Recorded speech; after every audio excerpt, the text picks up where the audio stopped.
Welcome to my channel Chaitra's ಪ್ರಪಂಚ.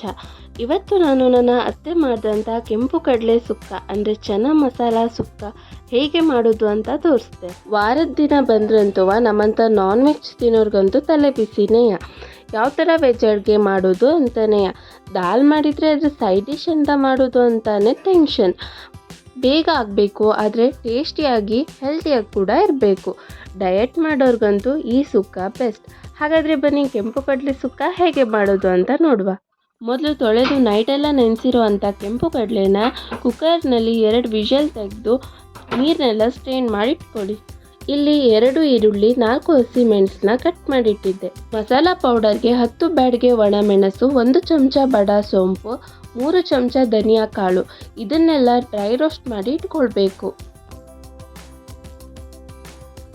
ಬಾಣಲೆ ಬಿಸಿ ಆದಮೇಲೆ ಒಣಮೆಣಸನ್ನು ಅದಕ್ಕೆ ಹಾಕಿ ಸಣ್ಣ ಉರಿಯಲ್ಲಿ ಚೆನ್ನಾಗಿ ಹುರಿದ್ಕೊಳ್ವ.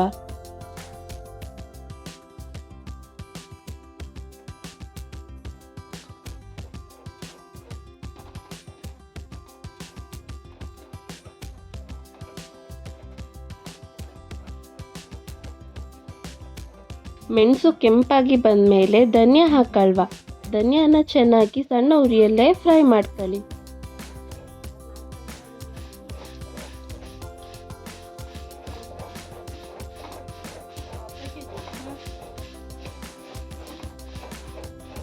ಧನಿಯಾ ಘಮ ಬರ್ತಾ ಇದ್ದ ಹಾಗೆ ಸೋಂಪನ್ನು ಹಾಕಿ ಫ್ರೈ ಮಾಡಿ. ಇದನ್ನ ನೀವು ಬೇಕಾದರೆ ಸಪ್ರೇಟಾಗಿ ಒಂದೊಂದನ್ನೇ ಡ್ರೈ ರೋಸ್ಟ್ ಮಾಡ್ಕೊಳ್ಬೋದು.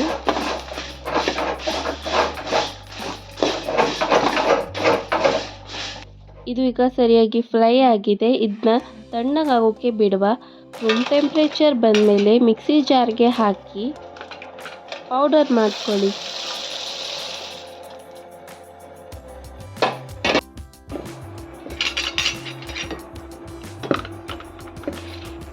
ಗ್ಯಾಸ್ ಆನ್ ಮಾಡಿ ಕಡಾಯಿನ ಬಿಸಿಗಿಡಿ. ಕಡಾಯಿ ಬಿಸಿ ಆದಮೇಲೆ 2 ಚಮಚದಷ್ಟು ಎಣ್ಣೆ ಹಾಕಿ.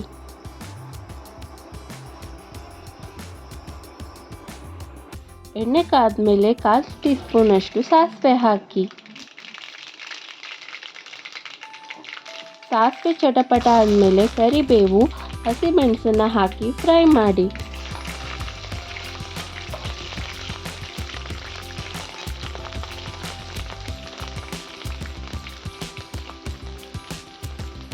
ಹಾಗೆ ಕಟ್ ಮಾಡಿಟ್ಟಿರುವಂಥ ಈರುಳ್ಳಿ ಹಾಕಿ ಫ್ರೈ ಮಾಡಿ.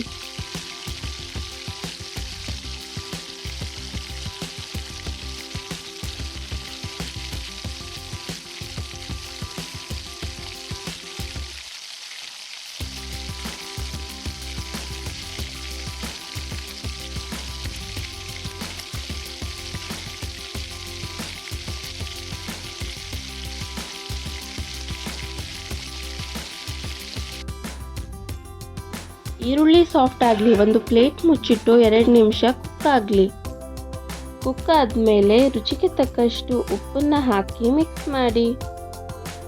ಕಡಲೆ ಬೇಯಿಸ್ಬೇಕಾದ್ರೇ ಸ್ವಲ್ಪ ಉಪ್ಪು ಹಾಕಿ ಬೇಯಿಸೋಕ್ಕೆ ಈಗ ಈರುಳ್ಳಿಗೆ ಮತ್ತು ಮಸಾಲೆಗೆ ಆಗುವಷ್ಟು ಉಪ್ಪನ್ನು ಹಾಕಿದ್ದೀವಿ.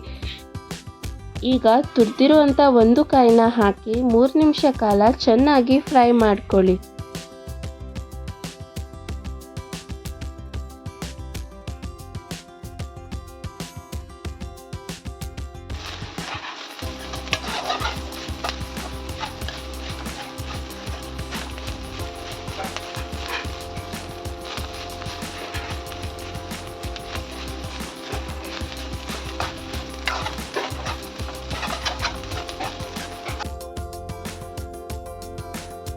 ಈಗ ಇದಕ್ಕೆ 1/4 ಟೀ ಸ್ಪೂನ್ ಅರಿಶಿನ ಪುಡಿ ಹಾಕಿ ಮಿಕ್ಸ್ ಮಾಡ್ಕೊಳ್ಳಿ.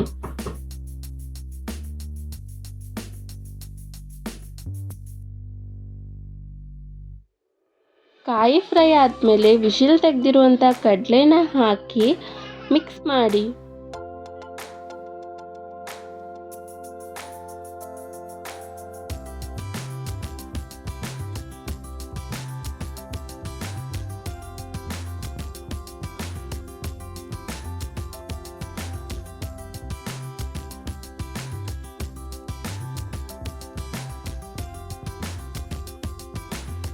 ಇದನ್ನು 1 ನಿಮಿಷದ ಕಾಲ ಮುಚ್ಚಿಡಿ.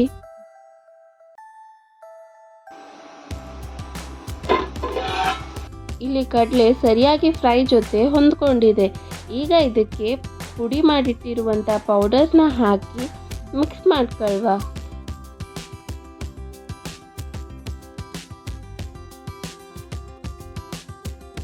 ಈ ಸುಕ್ಕ ಪೌಡರ್ನ ಚೆನ್ನಾಗಿ ಮಿಕ್ಸ್ ಮಾಡಿ. ಮಸಾಲೆ ಮತ್ತು ಕಾಯಿ ಜೊತೆಗೆ ಸರಿಯಾಗಿ ಹೊಂದ್ಕೊಳ್ಬೇಕು.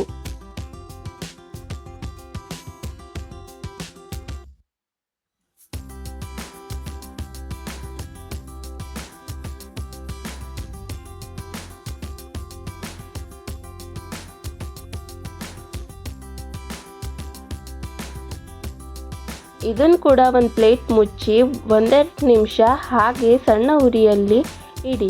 ಮಸಾಲೆ ಚೆನ್ನಾಗಿ ಹೊಂದ್ಕೊಳ್ತದೆ. ಈಗ ಕೆಂಪು ಕಡಲೆ ಅಥವಾ ಚನಾ ಮಸಾಲ ಸುಕ್ಕ ರೆಡಿಯಾಗಿದೆ.